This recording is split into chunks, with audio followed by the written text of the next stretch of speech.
In the hidden room, Rita scanned her surroundings. There has to be something useful here. I can't leave empty-handed.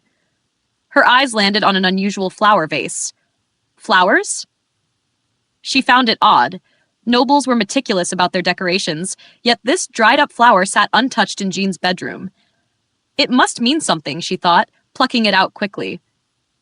Outside, the shouts grew louder. "Stop the Baron!" Men yelled as they struggled to restrain Jacquard, who continued beating John mercilessly. Blood splattered as they struck him with sticks in an attempt to stop him. Time to step in before someone notices my absence, Rita thought, tucking the flower into her purse.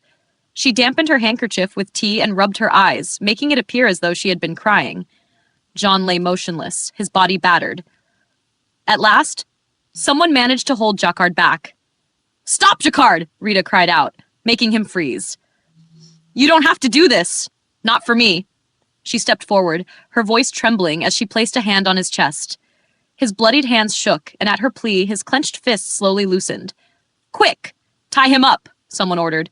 Within moments, Jacquard was forced to the ground, his wrists bound. He lay there silently, his gaze fixed on Rita, who wept before him. Later, Rita stared at her reflection. "Almost all the bruises have healed. I finally have a healthy body, yet I need anything but that right now." She recalled the investigator who had taken her statement. "I couldn't even bribe him. Of course, they're all Prince Brant's men." "Miss, please hurry. You must be at court today," Jana said, rushing in. "Are my mourning clothes ready?" Rita asked. "Yes, miss," Jana confirmed, hesitating. Her expression darkened. "I still can't believe it. Sir Jean is really—" Rita feigned sorrow, though inside she smirked. "That makes two of us," she replied curtly before moving to her bed, where 3 dresses were laid out. She pointed at one. "This one. And for my makeup.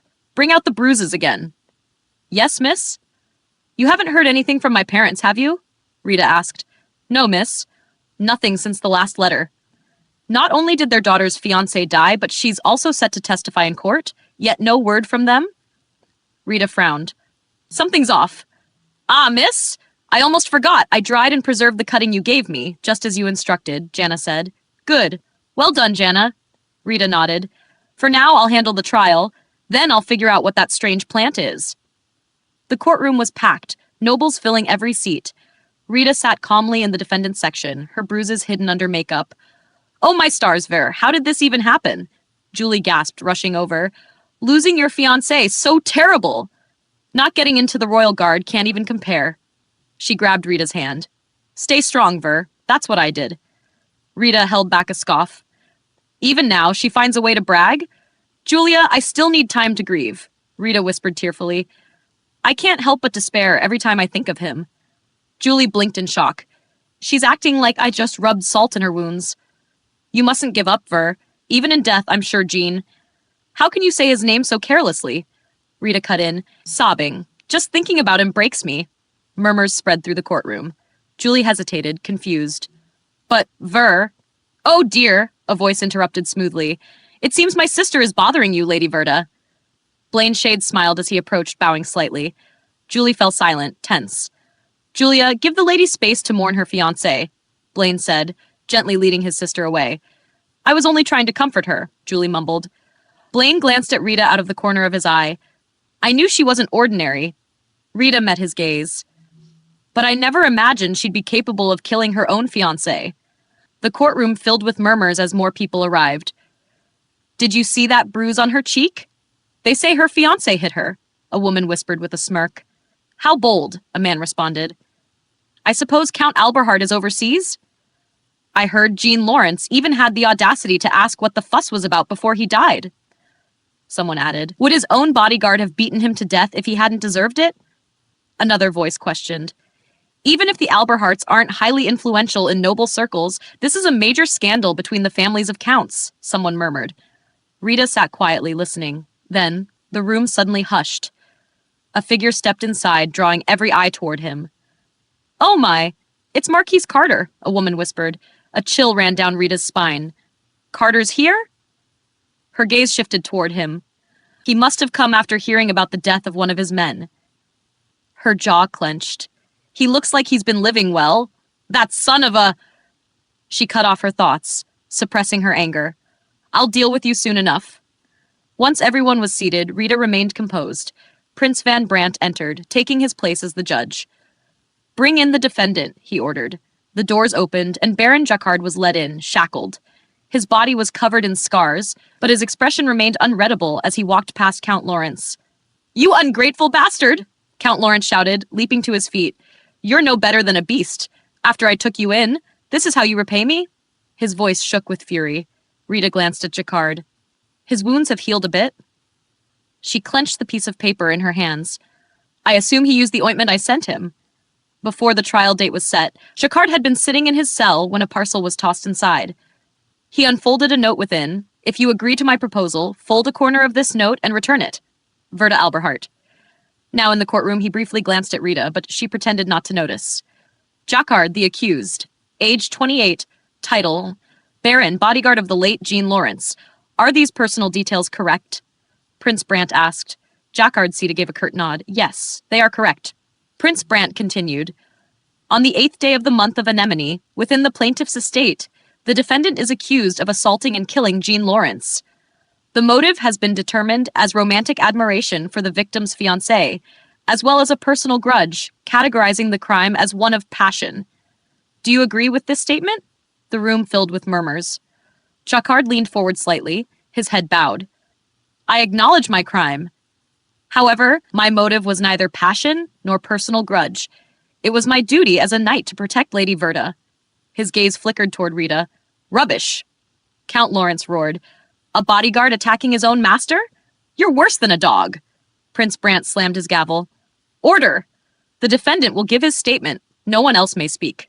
Jacquard remained composed. Your Honor, until recently, Lady Verta suffered severe physical abuse at the hands of Count Lawrence's son. A hush fell over the room.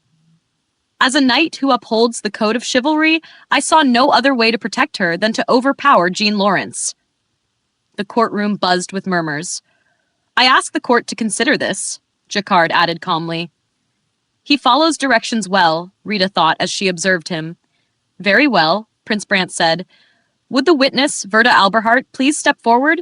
Prince Brandt watched as Rita approached, raising her right hand to take the oath. The investigators said it would take 5 weeks for her to fully heal. She's still bruised here and there, he noted. I, Verta Alberhart, solemnly swear that the evidence I give to this court shall be the truth, the whole truth, and nothing but the truth, Rita said firmly. She inhaled slowly before speaking. Although it pains me to say this, I did suffer continual abuse at the hands of my fiancé, Jean Lawrence. Jacquard bowed his head in silence as Rita continued. He never cared for me. I thought that if I tried harder, he would come to love me, but no matter what I did, he continued to hit me. Her voice trembled. The crowd gasped. Oh, my word, a lady exclaimed. Look at those bruises. How awful, another whispered. He beat me at home, in my parlor, even at his place of work, the palace, Rita revealed. Objection, Count Lawrence bellowed. Where is your proof? Who's to say you didn't have someone else hit you just to frame my son? There is no definitive evidence, Prince Brandt admitted, but there is a witness to the assault. The courtroom fell silent. Count Lawrence's eyes narrowed. I demand you summon this so-called witness. My son would never have laid a hand on his fiancée. Prince Brandt raised his hand. That witness, he said, pausing briefly, is me. A collective gasp swept through the room. Brandt's mind flashed back to the day Rita visited the palace. He had seen the bruises on her face and asked her directly about them. I saw the evidence with my own eyes, he declared. I am the witness. The courtroom erupted. Count Lawrence's face twisted in disbelief. Your Honor, I beg your pardon, he stammered. Prince Van Brandt remained composed. A few days before the victim's death, I encountered Lady Verta Alberhart on the stairway of the Royal Administrative Building. She was on her way home after being assaulted by Jean Lawrence, he stated, causing a ripple of shock through the crowd. The murmurs grew louder. Prince Van Brandt isn't one to lie, someone whispered. He's one of the fairest and most honorable noblemen in the land.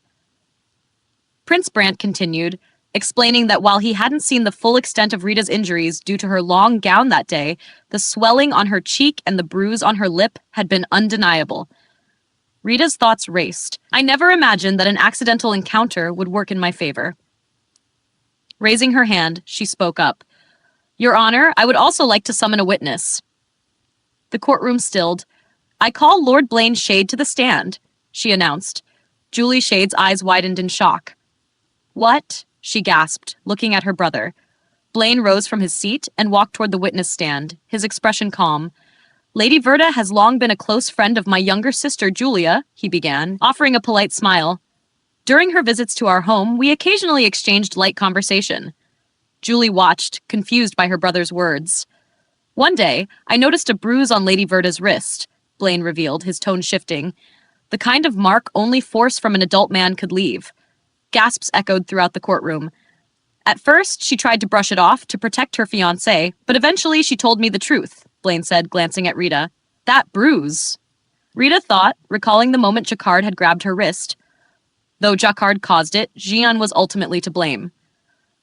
Having finished his statement, Blaine stepped away from the stand, a smirk playing on his lips. And with that, my debt is repaid. Prince Brant turned to Count Lawrence. Does the plaintiff have any further objections? The Count sat stiffly, his head bowed. He clenched his fists, his face contorted in anger. No, Your Honor, he muttered. Verta Alberhart, Prince Brant said, turning back to her. You have proven your authenticity as a witness. Please continue your testimony. Rita nodded gratefully. After Jean assaulted me at the palace, I sought to nullify our engagement, but he refused to meet with me, she said, voice trembling slightly. So, I went to his estate before his usual departure for the palace, to speak with Baron Jacquard. Her gaze shifted to the shackled man sitting nearby. For the record, please state your reason for seeking out Baron Jacquard separately, Prince Brant interjected.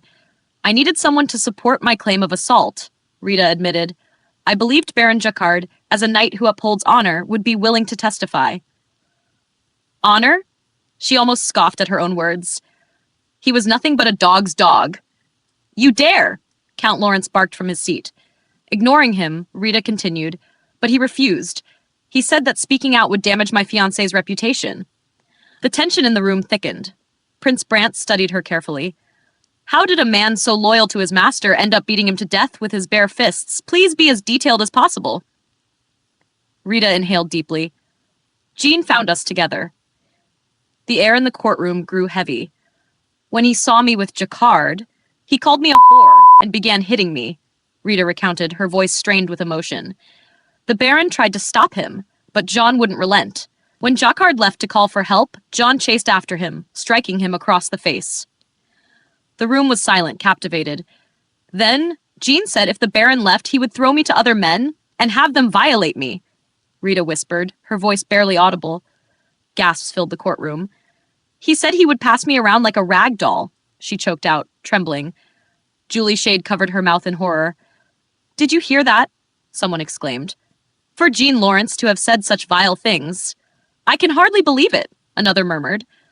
The courtroom erupted into murmurs, outrage spreading through the crowd. Prince Brant slammed his gavel. Order, order, he commanded, striking it again and again. The weight of Rita's words hung in the air. She turned toward Jacquard. The Baron lost all composure that day because he sought to protect me. Her voice wavered, but her resolve remained firm. Baron Jacquard is a true knight. She then turned to Prince Brant, lowering her head slightly. Please take my suffering into account and lessen his sentence. A loud crash rang through the hall as Count Lawrence shot up from his seat. Wench, he bellowed. How dare you side with that murderer? You spew such vile lies and still call yourself a lady. The royal guards moved to restrain him, but he pushed against them, trying to lunge toward Rita. You slept with that bastard, didn't you? You killed my son! He raged.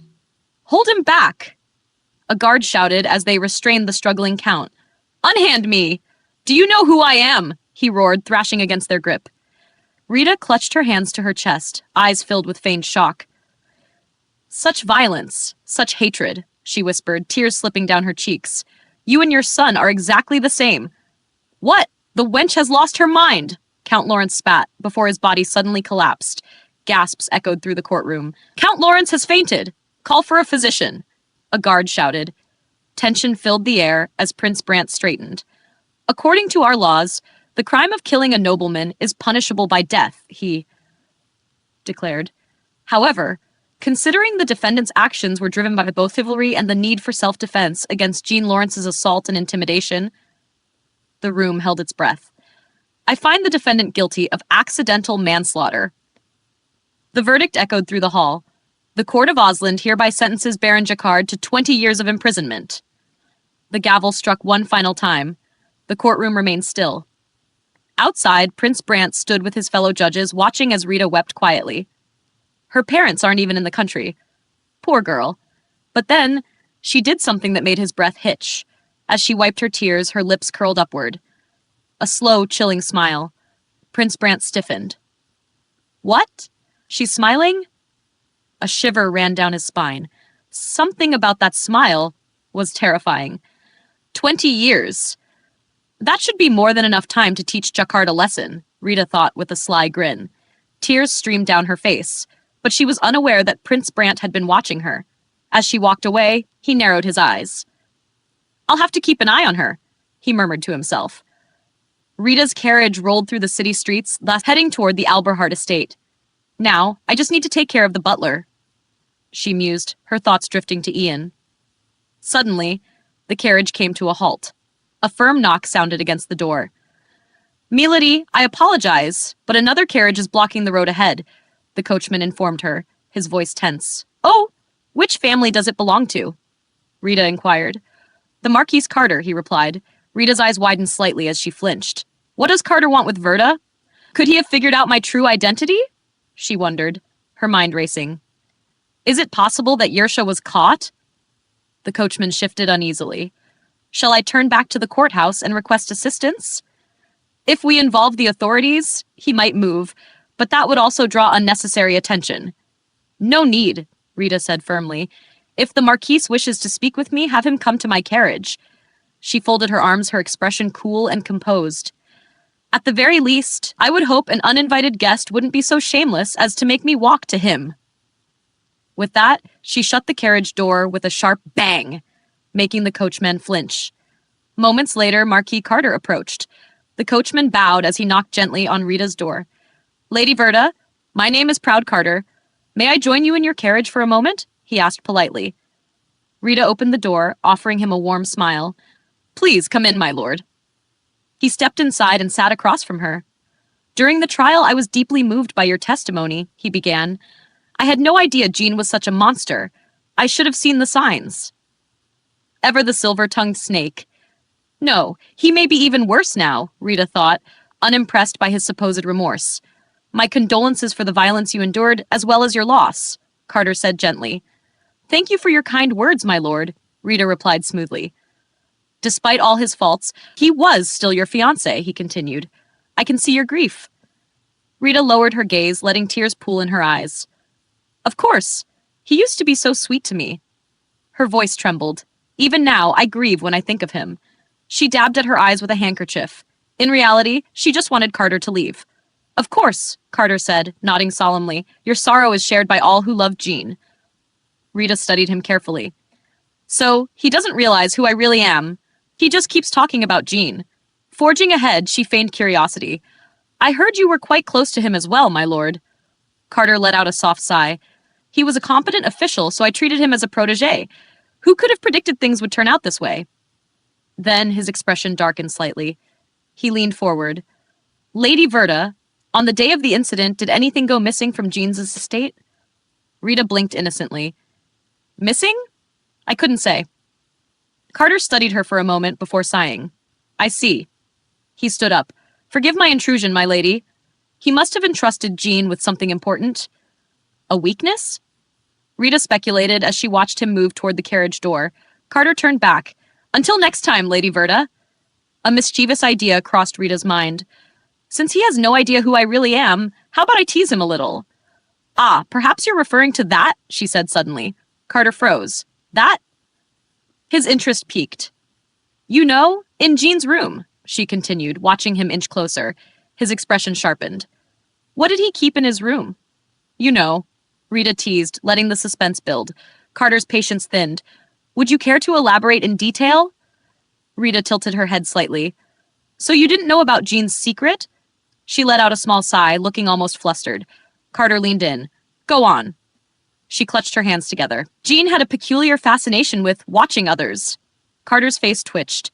In his room, she continued, lowering her voice, he arranged the bed and the sofa just so he could observe. Carter let out a long sigh, clearly unimpressed. Damn it! This wench is obviously clueless. It was a pleasure meeting you, Lady Verta, he said, forcing a polite smile. I wish you safe travels. Goodbye, Marquise Carter, Rita said sweetly. The moment he left, her smile vanished. So, Carter is searching for something in Jean's secret room? But what? Later, at the library, Rita searched through the international trade, customs law, and humanities sections. So many books, but not a single illustrated guide to plants? She thought in frustration. Miss, are you unable to find what you're looking for? Jana, her maid, asked. No, I'll have to go to the Royal Library tomorrow, Rita replied, hands on her waist. Yes, miss. I'll make the preparations. There's no need for you to come. I have another errand, Rita said, looking away. She was worried about Yersha. The next day, at the Royal Library, King Charlotte stood near the window, his expression troubled. Carter told me to take care not to catch a cold, he murmured. He said I wouldn't want to die of pneumonia, just like my father did. His uncle's jaw clenched. Do you really think Carter is connected to my father's death, uncle? The young king asked. There were too many unanswered questions. The maids responsible for his father's meals had disappeared. Each time His Majesty's condition worsened, physicians across the land became entangled in strange incidents, unable to help. There's no doubt this would have been impossible without inside help, King Charlotte said grimly. His uncle balled his fists. How dare he say such a thing to the king's face? A few days ago, Carter even had the audacity to propose I marry his niece, Charlotte continued, his face darkening. His uncle knelt before him, taking his hands. I will do everything in my power to unearth the truth, Your Majesty, Prince Van Brandt declared. No doubt Marquise Carter's countless misdeeds have left a trail somewhere. The young prince's gaze burned with determination. I shall work tirelessly to bring him to his knees. You have my word. At the Royal Library, Rita pored over books and journals, searching for information about the mysterious flower she had taken from Jean's room. As expected, it wasn't a common plant. I don't have much time before I have to act as a guarantor for Jacquard, she thought, flipping through the pages until something caught her eye. Mistletoe parvae somniferum, she read. Her brow furrowed. What does that mean? She quickly turned the pages, searching for details. Then she found it. Continued consumption leads to symptoms of addiction and lung damage. The symptoms mimic pneumonia. If consumption stops abruptly, the victim may die from sudden shock. Rita's eyes widened as she absorbed the information. What a terrifying plant. Even I think this is a suspicious weed. A smirk played on her lips. Could it be a drug? Just then, Prince Brandt descended the staircase leading into the Royal Library. He noticed Rita engrossed in her book. Lady Bertha? I wouldn't have taken her for the type to enjoy serious reading, he thought, stealing a glance. Rita, sensing someone's gaze, stylishly lifted her eyes, only to find Prince Brandt looking at her. The moment their eyes met, he quickly looked away, pretending not to see her. Pretending to notice her might make her shy, so I'll just act as if I don't see her, he reasoned with himself as he walked away. A great merit indeed, Van Brandt, Rita thought, watching him leave. Then it hit her. If I want to file a petition for Jacquard, I need to meet with him. With a sudden jolt of realization, she shot up from her seat and rushed after him. She quickened her pace through the hallway, closing the distance. Why does he walk so fast? She wondered, slightly breathless. Sir, she called out with a smile. Prince Brandt stopped, turning toward her. But before she could speak, both of them froze. A familiar figure was approaching. Proud Carter. I can't run into him right now. Rita panicked. Just as she was about to turn away, someone swiftly grabbed her by the arm, pulling her into the shadows of a nearby bookshelf. It was Blaine Shade. Sir Blaine? She whispered, realizing who had dragged her away. He held a finger to his lips, signaling her to stay quiet. Rita clenched her jaw. Fine, but standing this close is incredibly inconvenient. Pressed against Blaine in the tight hiding spot, she felt his breath against her skin. Blaine smirked. Try saying kiss, he thought, watching her frown. Let me go, Rita whispered harshly. Amused, Blaine released her, putting some distance between them with a soft chuckle. What are they talking about? He muttered, turning his attention to Proud Carter and Prince Brandt. I'm just as curious as you, Rita admitted, peeking at them. Prince Brant remained stoic, but he carefully observed the man before him. That smile, he thought as he watched Proud Carter's expression. A bad one. The Emperor has passed away, Proud Carter said casually. I heard rumors that you two were together, but I only see you here alone. Prince Brant's expression remained unreadable. Don't look so intimidating, Proud Carter said with a faint smile. Anyway, there seems to be a misunderstanding between us. Prince Brant said nothing. Proud Carter's smile remained, but his tone turned serious. You're still young, and you're very intelligent. Grow alongside him, and in time, you'll understand. He studied Prince Brant for a moment before adding, Because of this, I'll do my best to assist you. Brant's eyes darkened slightly.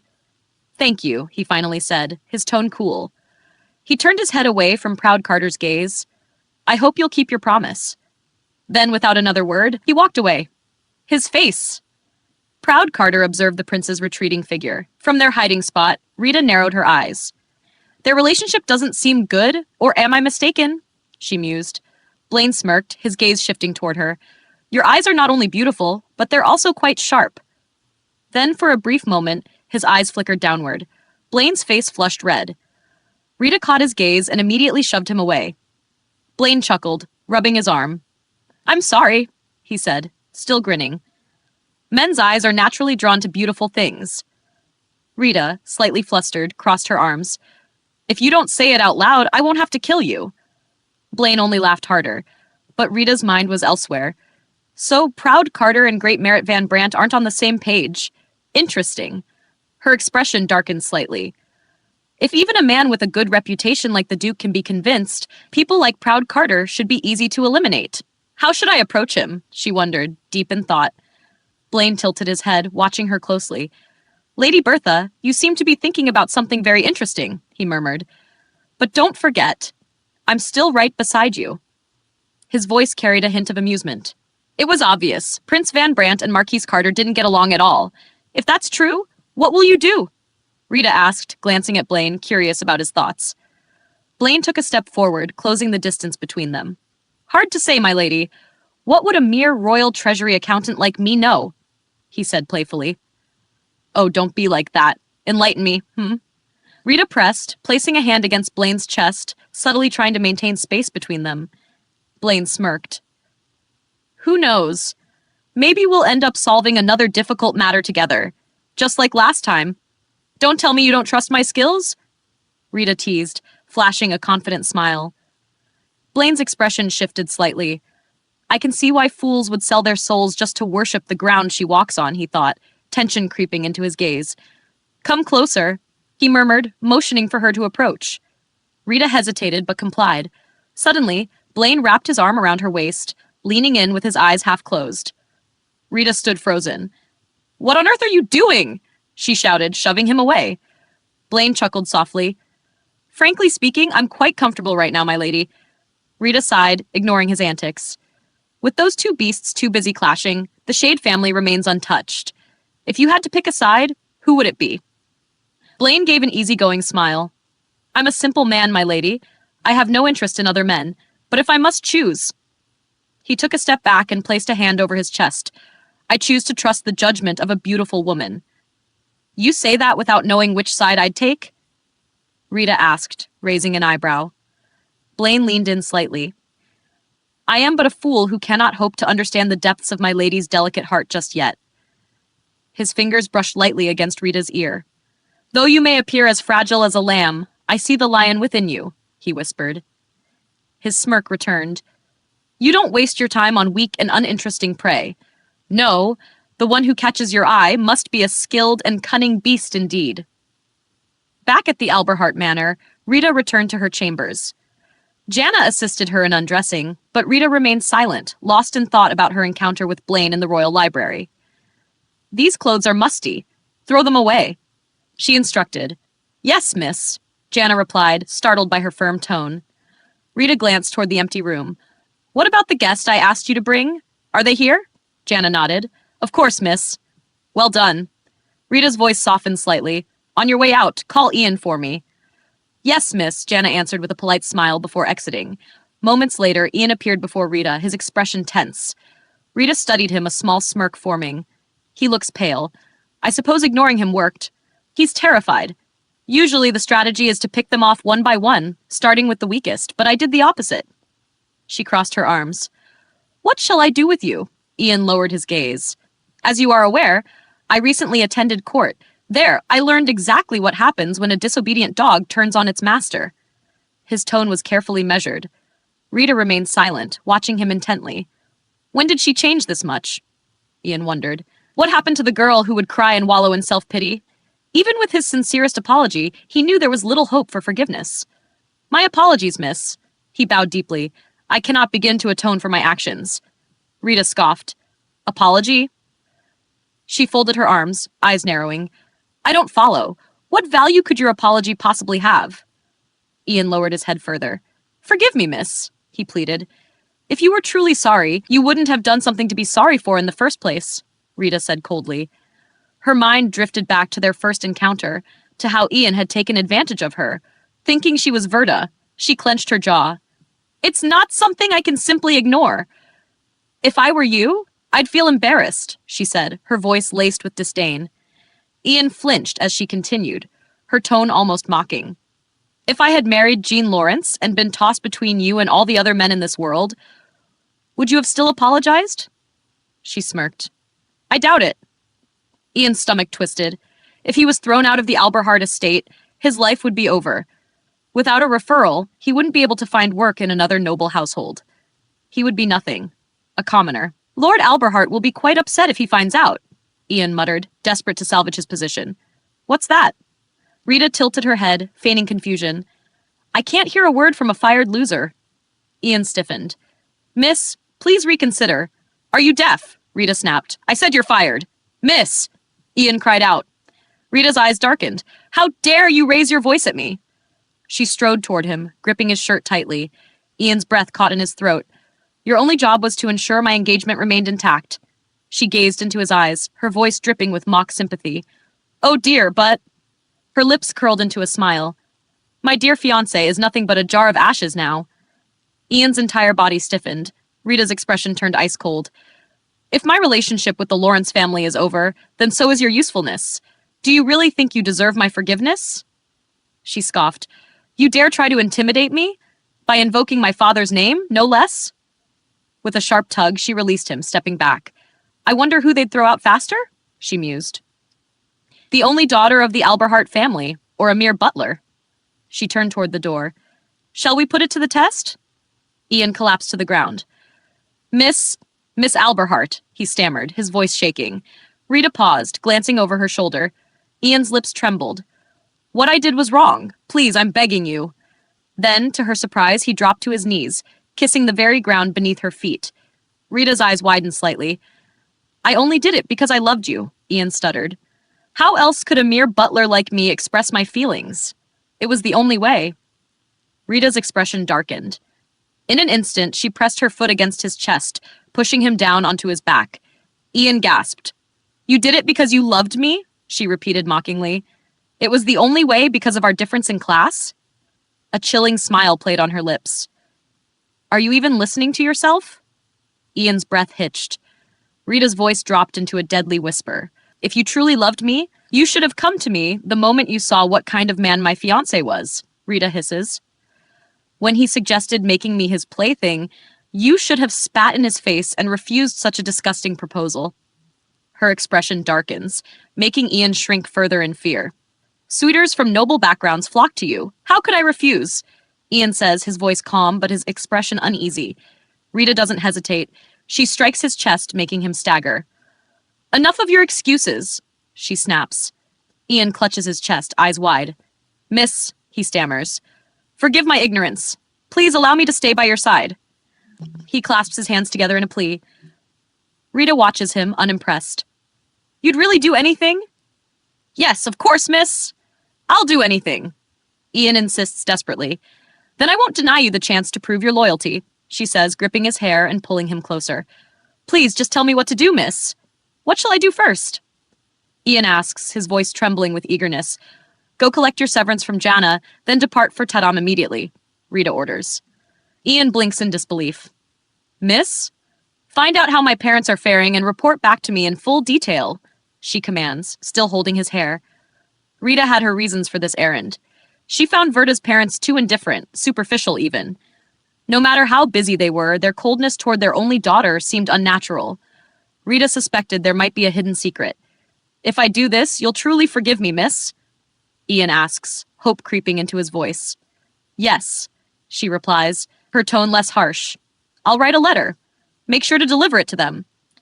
I swear to deliver it, miss, and I will return with news of the lord and mistress, Ian says, smiling. Rita, however, watches him sternly. Good. Now go, she says, finally releasing his hair. Thank you for giving me this opportunity, miss, Ian says as he reaches the door. I promise I won't fail you. He turns to leave, but a faint, unreadable smile lingers on his face.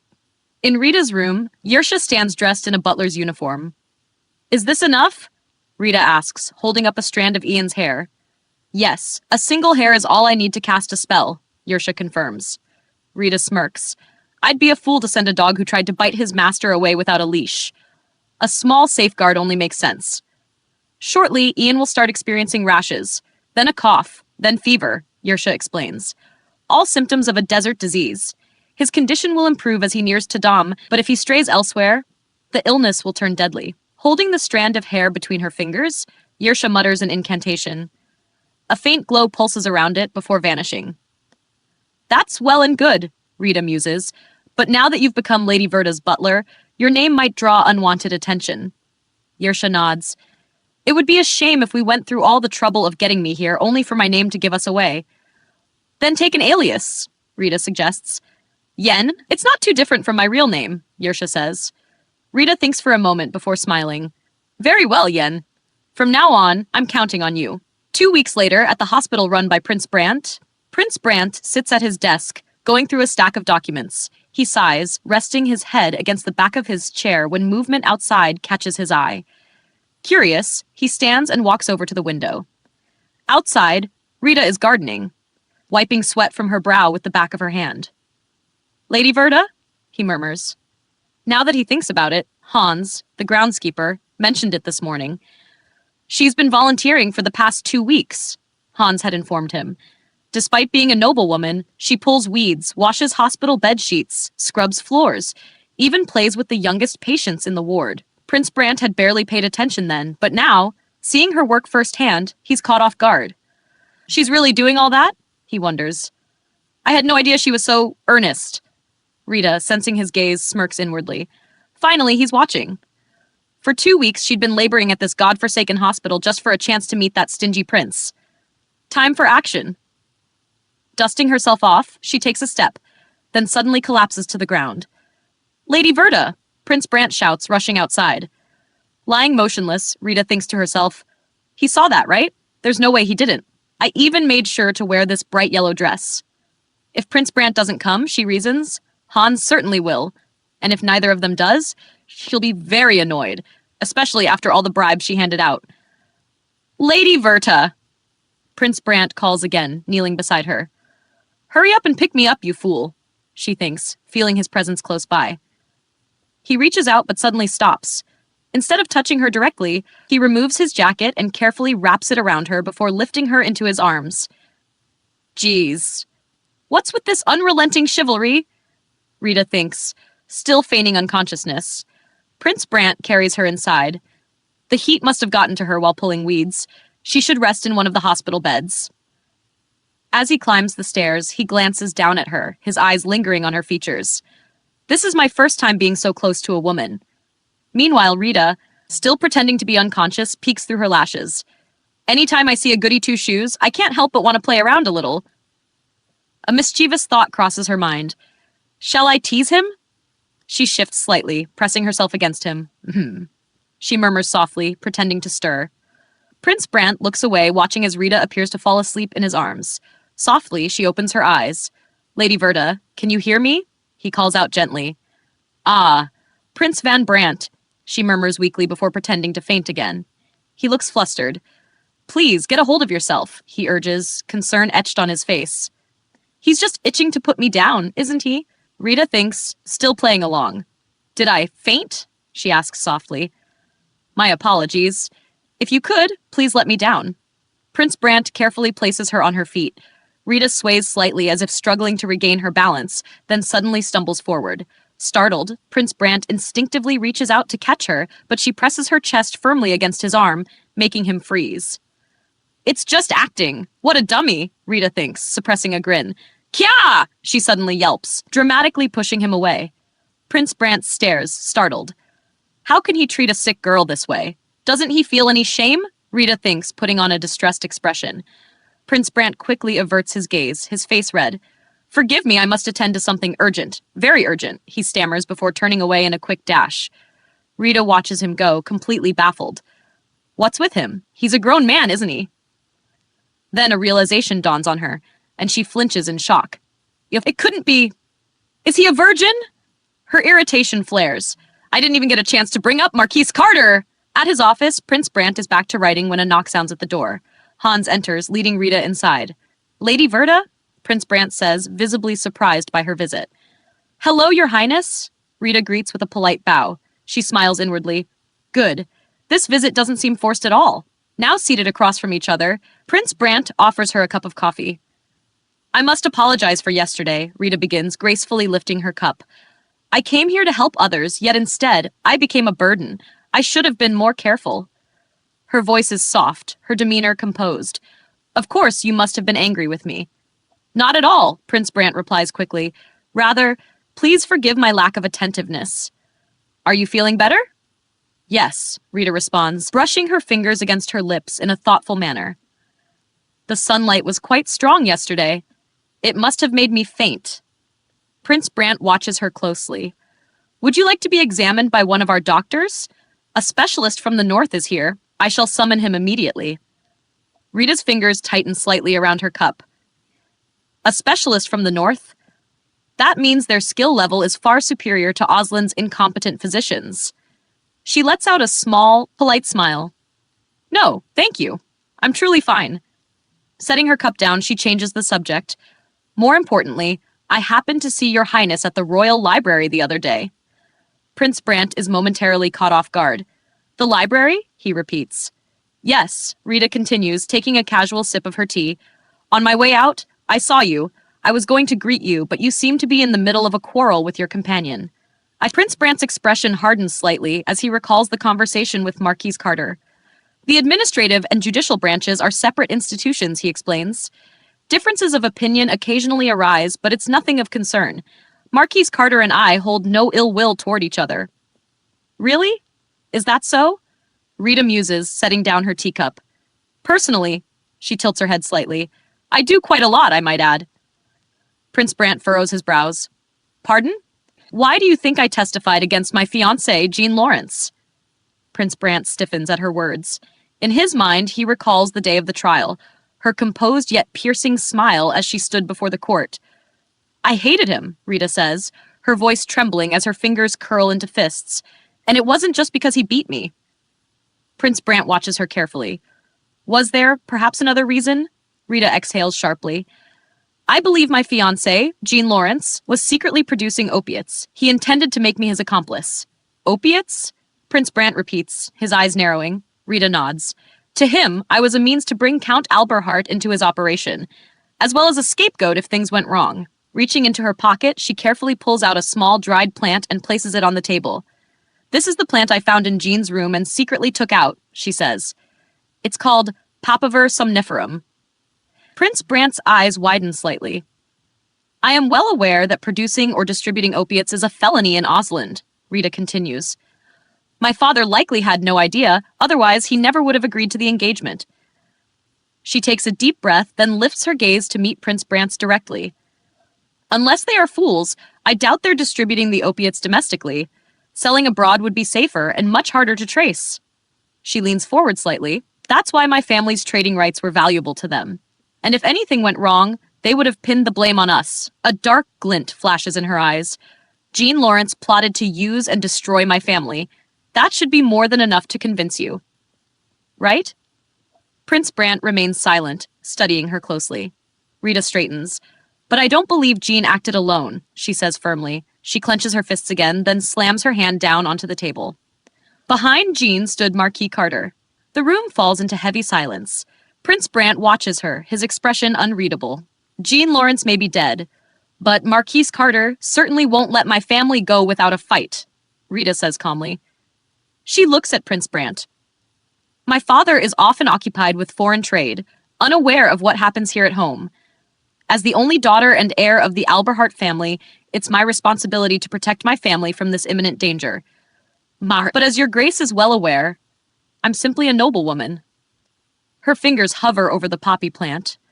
Despite my shame, I came to ask for your help, she admits.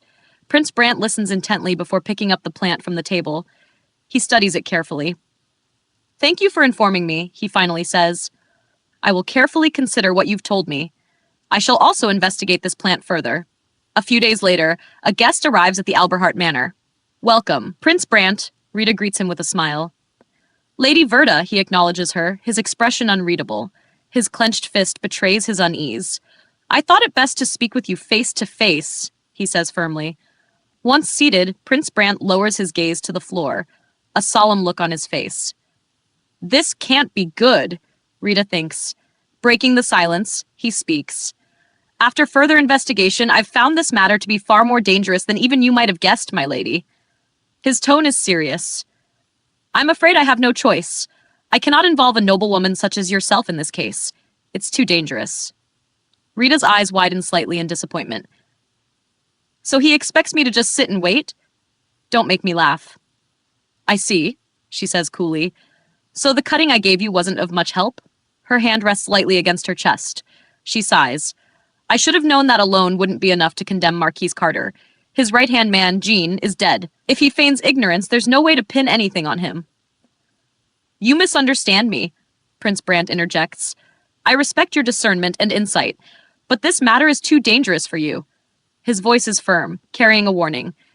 Rita watches him closely. I see. I understand your decision. She meets his gaze with an unreadable expression. I have not yet proven my skills to you, so how could I expect you to trust me? You misunderstand the issue, Lady Verta. Prince Brant replies, his jaw tightening. It is because you are capable that this is dangerous. This is for your own protection. Protection? Rita thinks, unimpressed. You think you can protect me? She keeps her expression composed.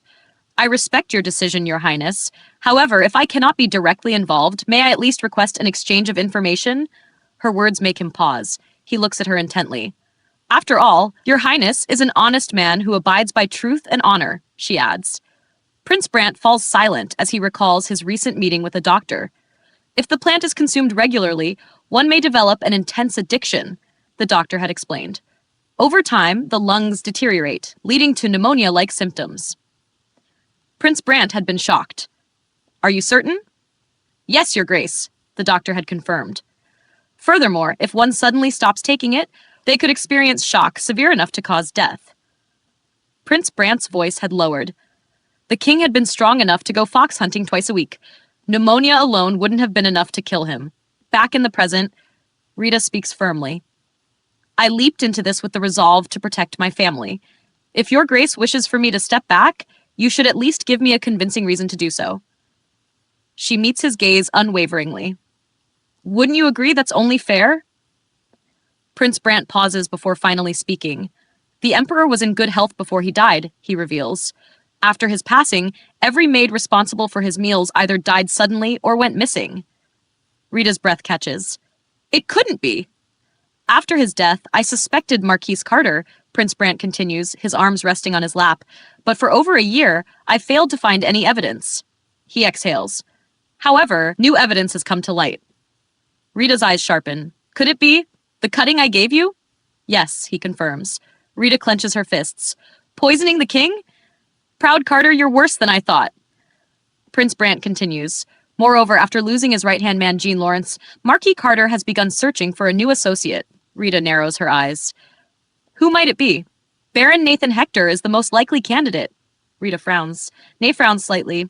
I don't recognize that name. She thinks for a moment. I haven't lived in the aristocratic world for over a decade. If I don't recall him, he must come from an insignificant family. Prince Brant gives her another piece of information. Marquise Carter had an older sister. 10 years ago, she lost their family rivalry and ultimately married Marquise Amber. I see, Rita muses. But what connection does she have to Baron Hector? Marquise Amber has 2 daughters, one by Marcus Carter's sister and another by his ex-wife. The latter is Rosalie Amber. Prince Brant glances at Rita. She and you are of similar age. Rita listens closely. The daughter received a marriage proposal from Baron Hector. Am I correct? Prince Brant nods. Many believe he was lucky to win Rosalie Amber's favor, but he is considered unworthy of her. Rita contemplates this. If he marries into the Amber family, he could rise in rank and end up as a Marquise himself. Nathan Hector, Marquise Carter's next right-hand man. I'll have to remember him. She smirks slightly. Then one would have to get close to Rosalie Amber in order to approach her fiancé. That's right, Prince Brant confirms. Thank you, Prince Brant, Rita says with a polite smile. Inside, she thinks coldly. You say this is too dangerous for me? Just wait and see. Watch exactly how far I go. Not long after, Rita has tea at the Shade family manor with Blaine and Julie Shade. Rosalie Amber? Rita asks curiously. I met her once, Julie replies, shifting uncomfortably. How should I put this? Just your average noblewoman. Julie hesitates before adding, she was kind, but it felt like she was trapped by the expectations of others. Rita watches her, reading between the lines. She didn't seem interested in trying new things, Julie continues absently. Blaine suddenly interjects with a beaming smile. Lady Verta, may I ask why the sudden interest in the Amber family's daughter? Rita smiles back. Well, I heard she's an incredibly kind lady. I was hoping we could become friends. Julie nearly spits out her tea. What? Rosalie Amber. Kind. She slams her teacup down. That girl's got a full-blown savior complex. Forget friends. She's too busy giving away her liver and gallbladder to low-life commoners. Rita listens carefully. Seeing how worked up Julie is, Rosalie must truly be kind. I heard she recently got engaged, Blaine adds casually. His background is humble, but there are rumors he's extremely handsome. Rita chuckles inwardly. Blaine Shade? What a sharp man. She sips her tea, her mind already planning her next move. As soon as Rita brings up Rosalie Amber, Blaine smiles knowingly. Such a quick-witted man. He saw right through me immediately, she thinks. I can only imagine how many women have been enchanted by that face. Julie, however, slams the table. So what if he's handsome? He's from a modest household. He's probably just another scoundrel using his looks to mooch off his fiancée. Blaine smirks. You shouldn't judge so quickly, Julie. After all, didn't you once fall for Proud Carter? Though, of course, it was one-sided. Rita watches in shock. Julie fancied Proud Carter? Julie turns red, jumping from her seat. Brother, I was just a child back then. I know better now. She snaps before storming off. Blaine chuckles. My dear sister is off to sulk. Then, turning to Rita, he suggests a walk in the garden before she leaves. As they stroll, Blaine brings up Rita's parents. They've been abroad longer than expected. They're in Tatham, correct? Yes, Rita says, her voice quieter. It's been 2 years. They're negotiating trade, but it's taking far too long. Blaine studies her expression. She's already taken care of something, he deduces. Sensing the shift in mood, he changes the subject. Look, migrating birds pass through here before heading to Tatham in autumn, he says, pointing to the sky. Rita squints. I can't see. Blaine suddenly kicks the back of her heel, making her stumble. She falls backward onto him, landing on his leg. Oh my, how clumsy of me, she says, meeting his gaze. He winces. Luckily, nothing seems broken. Rita observes him closely, hesitating. You're quite handsome. Blaine grins. Don't tell me you only just realized this? His gaze flickers downward, and Rita picks up on it. Drat, at this rate, he thinks, trying to compose himself. If you don't mind, my lady, unless you plan on rewarding this unfortunate chap with a kiss, he teases. Rita frowns, then reconsiders. No one is around. She gently places her hands on his shoulders and leans in. Their lips meet in a slow, lingering kiss. Blaine stiffens slightly before responding, letting out a low sound of approval. This will be dangerous if we continue, he thinks, abruptly pulling away. If you keep thanking me like this, I wouldn't mind even if you used me as a sofa, he jokes, his face red. Rita smirks. After dealing with nothing but handsy idiots, this is a nice change of pace. She rises gracefully. No need to escort me out. Thank you for today. She leaves with a satisfied smile. Love is fine and all, but only being with one person sounds boring. This much is enough for me. Rita's carriage arrives at a building. Her gaze remains fixed outside. We've arrived, miss. Shall I open the door? The coachman asks. She startles slightly. How can someone have such an absolute lack of presence? Is he even human? Stepping out, she studies the man. Even though I've seen him 100 times, if he turned around, I wouldn't recognize a single one of his features. Suddenly, an idea strikes her. She smiles. John, it must be dreadfully boring just standing here while I volunteer, she muses. Pardon? It is my duty, miss. It isn't boring at all. John replies stiffly. She narrows her eyes. John hesitates. Yes, you are correct, miss. It's very boring. She nods approvingly. While you're waiting, keep an eye and ear out for any suspicious figures. Understood? John bows. Of course, miss. Rita offers a faint smile. Enjoy yourself, she says before walking into the building. Upon entering the building, Rita is greeted by a nun. They sit across from each other as the nun explains that the facility was founded to support unwed mothers and other women with nowhere else to turn. She adds that Rita's generous donation will help continue this mission. Rita listens without much reaction until a voice interrupts them. Pardon me, it is Rosalie Amber? May I come in? A voice says from outside. Come in, replies the nun. As she waits, Rita thinks, so we finally meet Rosalie Amber. Rosalie enters the room with steady steps, the sound of her heels carrying across the floor. She stands composed, head slightly bowed, hands clasped. Rita notes her distant air at first glance. Lady Verta, it has been some time. We met 3 years ago at Duke Shade's estate, though it was so long ago you may not recall. I am pleased we have reunited through volunteer work, Rosalie says with a faint smile. A true pleasure, Lady Rosalie, Rita replies, returning the smile. May I ask if I seem distant just now? Rosalie asks after a pause. Many people mistake my expression for one of displeasure. She's more sensitive than she appears, Rita observes. Ah, I see. Not to worry. I thought no such thing. Lady Rosalie, Rita reassures her. Please, just call me Rosalie. May I call you Verta? She asks. Of course, Rita answers warmly. They walk through the building together, Rita quietly observing the children playing nearby. As they climb a staircase, Rosalie speaks again.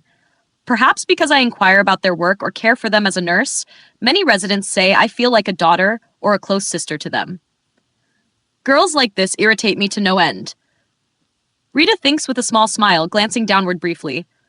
Lady Rosalie, do you truly care so much about what others think of you? Rita asks, leaning against the railing. Pardon? Rosalie responds, turning to face her. What do you mean? Usually, people express their own thoughts rather than quoting others. Don't you think so? Rita says lightly.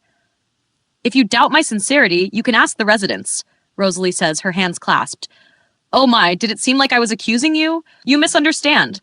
I only meant to praise your attentiveness, Rita says, taking Rosalie's hands, surprising her.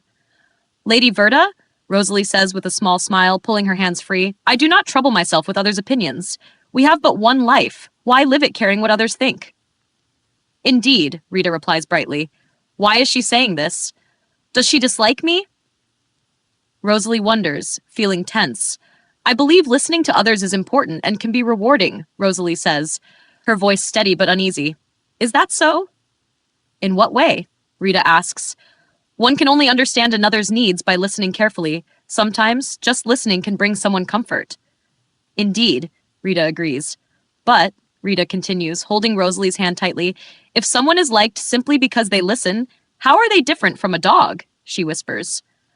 Rosalie freezes, her face going pale. Rita feels her trembling but maintains her calm. I have yet to meet all the residents, but everyone seems fond of you, Rita says, loosening her grip but not releasing Rosalie's hand. I hope I can become a good person like you, Lady Rosalie. I look forward to it, Verta, Rosalie says softly, lowering her gaze. As soon as I meet her fiancé, my business here is done, Rita thinks with a grin. I wonder how she'll react if her fiancé is taken from her. No doubt she'll cry miserably. 2 weeks later, back at the charity building, Rosalie helps a pregnant woman, Margot, try on clothes. Margot, you don't do well in the heat, do you? Rosalie says, offering her a lightweight dress. You're an angel, Miss Rosalie. You even brought summer clothes, Margot exclaims, full of gratitude. It's no trouble, Rosalie replies with a smile. Nearby, Rita listens quietly. Margot? Rita thinks, recognizing her. The one abandoned by her pimp when she became pregnant.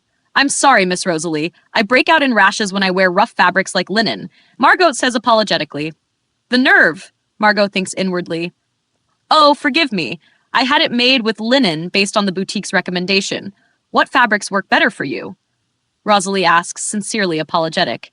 Margot smiles slyly, preparing to answer, when Rita steps in. Rosalie, for people with delicate skin like Margot, it's often better to continue wearing what they're used to rather than new clothes, Rita says casually. Is that so? Rosalie responds, relieved. Then, turning to Margot, she adds, Interesting, Margot. Linen troubles you, but coarse russet suits you just fine. How does she know what commoner fabrics are made of? Margot fumes silently. Nothing has gone right since she showed up. This will be entertaining, Rita thinks, studying Margot. Outside, John watches from under a tree as Margot stomps by, muttering curses. Those bitches, Margot hisses, kicking a tree. If we were outside, I'd beat them senseless. John, hidden in the shade, watches quietly. Looking down on me because of my situation? Rosalie. Margot grumbles, her anger boiling over. Just you wait. A few days later at Alberhart Castle, Rita relaxes as two maids, Jana and Sana, massage her. You seem to be in good spirits today, miss, Jana says. I am, Rita replies. John shared some interesting news with me. She observes Sana, who massages her legs. More skilled than Jana, but a gossip, Rita notes. Miss, you've grown close with Marquis Amber's daughter recently, haven't you? Sana asks. Yes, we volunteer together. Why? Rita answers. I saw Miss Amber recently at the jeweler's. She and her fiancé seemed to be arguing during a ring fitting, Sana says calmly. Is that so? Rita responds, her smile brightening. Sana continued sharing details with Rita, describing the man's anger and Rosalie Amber's flustered attempts to calm him. My, I simply don't understand it, Rita said, covering her mouth in feigned shock. What could possibly drive a man to make such a public scene? You are loath to accept a shabby wedding present from me. Is that it? My reputation be damned. All you do is clean up after bar wenches, Sana quoted, her voice trembling with the memory. An imbecile with an inferiority complex, Rita thought silently. Thank you, Sana, she said aloud. You deserve an allowance. Take the day off tomorrow and enjoy the city with Jana. Sana's face brightened. Thank you, miss. Jana chimed in beside her. A few days later, Rita visited the charity building again, searching for Rosalie. Where could she be? Rita wondered, checking each hallway. Finally, she found herself in front of the study, the only room left unchecked. Quietly, she pushed the door open. The hinges creaked softly. Inside, she spotted a figure asleep on the sofa. Rosalie? She called out, stepping closer, only to realize with surprise that it was Prince Van Brandt. Prince Van Brandt? Rita stared, stunned. Did he come to inspect the facility? She leaned in, noticing his handsome features. His hand twitched, his expression twisted in discomfort. Is he having a nightmare? Rita thought, concerned. She gently shook his shoulder. Your Highness, please wake up, she said softly. He stirred but didn't wake. Prince Van Brandt, please! Rita urged again, shaking him a little more firmly. Suddenly, the prince grabbed Rita's arm and pulled her against him, still unconscious. Rita froze, feeling his burning temperature against her skin. He's much too hot, she realized with worry. Your Highness, you'll overheat if you stay like this, she said, trying again to rouse him. In his nightmare, Prince Brandt knelt before the dying king, his elder brother. Blood stained the scene, and the king's weak voice called out, Van, my sweet younger brother. Brother, Prince Brandt whispered, clutching his hand tightly. Protect him, my son. The king rasped before falling still. Panic gripped Prince Brandt as shadows crept toward him. Hands emerged from the darkness, pulling him down. Reaching out blindly, he grabbed hold of a glowing golden rope, saving himself from the fall. A warm, sweet scent surrounded him as the shadows dispersed. What a lovely smell. Prince Brandt slowly opened his eyes to find Lady Verta hovering close. Lady Verta? He murmured, disoriented. Another dream? He wondered, but her presence was real. His hand still resting against her, he pulled her closer absent-mindedly. To appear so often in a man's dreams is quite unreasonable, Lady Verta, he said quietly, half amused, half dazed. He closed his eyes briefly, feeling the lingering warmth. At that moment, his butler arrived, offering him water. Your Highness, if Miss Alberhart hadn't intervened, you might have suffered from dehydration. Prince Brant accepted the cup, his mind finally clearing. So it wasn't a dream, he realized, feeling the flush of embarrassment creeping up his neck. The one who found you was Miss Alberhart, the butler reminded him gently. Prince Brant went silent, still holding the cup, his cheeks reddening as the full weight of what had happened sank in. Rita gracefully descended the Charity Foundation's staircase and encountered Margot by chance. Greeting her warmly, Rita noticed Margot acting uncomfortably and tried to engage her in conversation. Rita pointed out a red hairpin Margot was wearing, recognizing it as a gift from Rosalie Amber. Margot proudly explained the pin came from Rosalie, subtly defending herself against any accusations of theft. Rita, amused, teased Margot about the pin clashing with her green hair, saying it made her look like a carrot. Though angered, Margot kept her composure. Rita then shifted the topic, mentioning a woman named Lena from Margot's old neighborhood who was getting married to a man with shiny, golden hair, Paul. Hearing Paul's name visibly upset Margot, who quickly fled the building in anger, which Rita observed with satisfaction. Later, in the kitchen, Rita found Rosalie carefully wrapping cookies as a gift for Margot. When asked, Rosalie explained how Margot came to the foundation months ago after a troubled past involving the red light district and being abandoned while pregnant. Rita, however, doubted Margot's sincerity, sensing greed behind her story. Concerned, Rita suggested they find Margot, mentioning she had seen her sleeping outside and might risk dehydration. Rosalie agreed, and they quietly approached the garden. There, they overheard Margot, unaware of their presence, venting her anger toward Rita and Paul. Margot spoke bitterly about Rosalie's gift, mocked her kindness, and said hateful things about her unborn child, even suggesting she would sell or harm the child depending on its gender. Horrified, Rosalie wanted to leave immediately, but Rita calmed her and listened further. Rosalie was deeply shaken, realizing Margot's true nature, while Rita quietly reflected on Rosalie's naivety. After witnessing Margot's true character, Rita and Rosalie returned indoors. Rosalie, overwhelmed with emotion, admitted she often gave to others without expecting anything, yet repeatedly ended up hurt. She confessed her poor judgment in people, crying openly. Rita, though outwardly calm, agreed bluntly, pointing out Rosalie's need for praise and how it made her vulnerable to exploitation. Rita warned her that unless she changed, the cycle would repeat endlessly. When Rita tried to leave, Rosalie pleaded with her, asking for help and to be her friend. Rita paused, smiled faintly, and left. A few days later, at Alberhart Manor, John delivered a newsletter Rita had requested. Rita recalled how John had helped expose Margot's secret. She rewarded him with a bonus before reading the paper. The headline revealed that Paul, Margot's former lover, had been killed by a pregnant woman the day before his wedding. The culprit, presumed to be Margot, would remain in custody until after childbirth, with life imprisonment expected.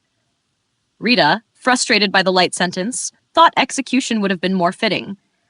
Yersha then visited Rita, bringing flowers sent by an afternoon guest. The flowers reminded Rita of Prince Van Brandt, whom she had previously encountered. Curious, Rita had Yersha sit and showed her a picture of a man, asking for her opinion. Yersha confirmed the rosario was ready, part of an undisclosed plan Rita was orchestrating. Later, Rita met Prince Brant, who apologized deeply for his past behavior, blaming it on an illness. Rita noticed his flustered reaction to her and began to suspect he might harbor feelings for her. She gently reassured him and invited him for a walk in the garden. While walking, Rita mentioned the tulips he had sent, expressing her happiness.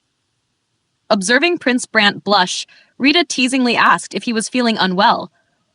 When he denied it, she leaned closer, touching his face under the pretense of concern, inwardly confirming her suspicions that he was indeed attracted to her. "I'm afraid I must take my leave. Thank you for agreeing to see me today. Until next time, Lady Verta," Prince Brant said, turning to leave. But Rita caught his shirt, stopping him. Their eyes locked. "Ver. Please, just call me Ver, Prince Brant," she said with a smile, leaving him stunned. Flustered, Prince Brant turned away quickly and hurried off. "There he goes, running off again," Rita thought, brushing her hair aside. No need to waste time thinking about it. A few days later, Rita arrived at the Amber estate. As she stepped down from the carriage, assisted by John, she was greeted by Rosalie Amber, who beamed happily. "Welcome, Ver. I'm so happy you've come. Rosalie said, rushing to hug her tightly. Not at all. Thank you for inviting me, Rose, Rita replied warmly. Quick, let's go inside, Rosalie said, taking Rita's hand. It's been so long since I've invited a friend over. I'm buzzing with excitement. This is all thanks to Margot, Rita thought with a small smile. Inside, they walked through the grand hallway. If the estate is this beautiful, I can't even imagine what dinner will look like, Rita said, admiring the surroundings. My family is looking forward to meeting you, Rosalie told her. Rose, what is your younger sister Lily like? Rita asked curiously. She's not yet 10 years old, and she's unbelievably cute and lovable. Like a little chick, Rosalie replied. Is that so? Does she resemble you or your father? Rita asked. She mostly takes after my mother. That's why I'm sure she'll become an absolute beauty. My mother is very beautiful, you see, Rosalie said, smiling. That beautiful mother. Felicia Carter, the elder sister, who once competed with Proud Carter for the Marquis title. For someone forced into marriage, she seems to be living quite happily, Rita thought to herself. We commissioned a family portrait about 2 years ago. Would you like to see it? Rosalie offered. Sure, Rita replied, smiling brightly. Here it is, Rosalie said, leading Rita to a large portrait hanging on the wall. Rita examined Felicia Carter's face carefully. They're siblings, after all. She does resemble Carter in some ways, that utter prick, Rita thought, keeping her expression neutral. My mother is quite the beauty, isn't she? When I first met her, I thought she was a princess, Rosalie said proudly. Are there any portraits of your fiancé, Nathan? Rita asked softly. Rose, your fiancé will also be joining us for dinner, right? Yes. You're a dear friend to me, so I want you two to meet. It's been 2 weeks since I last saw him, Rosalie said, smiling. It's obvious she developed a one-sided crush on Nathan, following him around and abandoning any sense of dignity, Rita thought, observing her. A maid approached them gently. Miss, dinner is ready to be served, she said. Will I finally meet Nathan? Considering I've been doing charity for 3 weeks just to see his stupid face, Rita thought, feeling oddly optimistic. Shall we, Ver? Rosalie asked, smiling. Let's. I look forward to meeting everyone, Rita responded. At the dining table, the family and Rita ate quietly. The meal was sumptuous. Everything is perfect, except for one thing, Rita thought, rubbing her full stomach. That damn Nathan Hector, she thought, glancing at Rosalie. A maid approached Rosalie, whispering something into her ear. Anything at all? Rosalie asked quietly. No, miss. I'm so sorry, the maid whispered back. How strange. He promised he would come, Rosalie said, her face falling. Suddenly, a knock interrupted dinner. Please excuse the interruption, Miss Rosalie, a butler said as he entered. He placed an envelope beside Rosalie with a bow. Rosalie opened it and read silently. Her eyes widened. Excuse me? My apologies, she said abruptly before dashing out of the dining room. Rosalie, Rita called after her, tense. But Rosalie didn't respond. No matter how upset she is, how could she leave the friend she invited like this? It's so awkward, Rita thought. It is an honor to have you visit the Amber estate, Lady Verta, Marquise Amber said tensely. I will reproach my daughter later for her rude behavior. There's no need, Your Excellency. I'm Rosalie's friend. I should be thanking her for the kindness she has shown me today, Rita said politely, smiling. Felicia Carter, looking unimpressed, spoke. Rose will return once she regains her composure. If you'd like, shall we have a cup of tea? She offered. They do say you lose some. You win some. I came to meet Nathan, but ended up with private time with Felicia instead. What a wonderful opportunity, Rita thought, smiling. I would love to. It would be an honor, Lady Amber, Rita said with a soft smile. Later, in Felicia Carter's parlor, the two women sat facing each other, teacups placed in front of them. I cannot even recall how many years it has been since Rose last invited a friend to our estate, Felicia said, sipping her tea. Thank you for befriending that child. Please, there's no need to thank me. Ties between friends are said to be woven by the goddess herself, Rita replied calmly. Although I'm not Rose's biological mother, I've watched her grow for over 10 years now. Many have tried to use her, taking advantage of her soft heart. She's been hurt again and again, but she never tires of chasing after affection, Felicia said, her sharp eyes studying Rita carefully. I may be good at reading people, but this woman is an enigma. Whether she truly likes or dislikes Rosalie, I cannot tell, Rita thought. Thanks for watching. If you enjoyed the recap, don't forget to like the video and subscribe.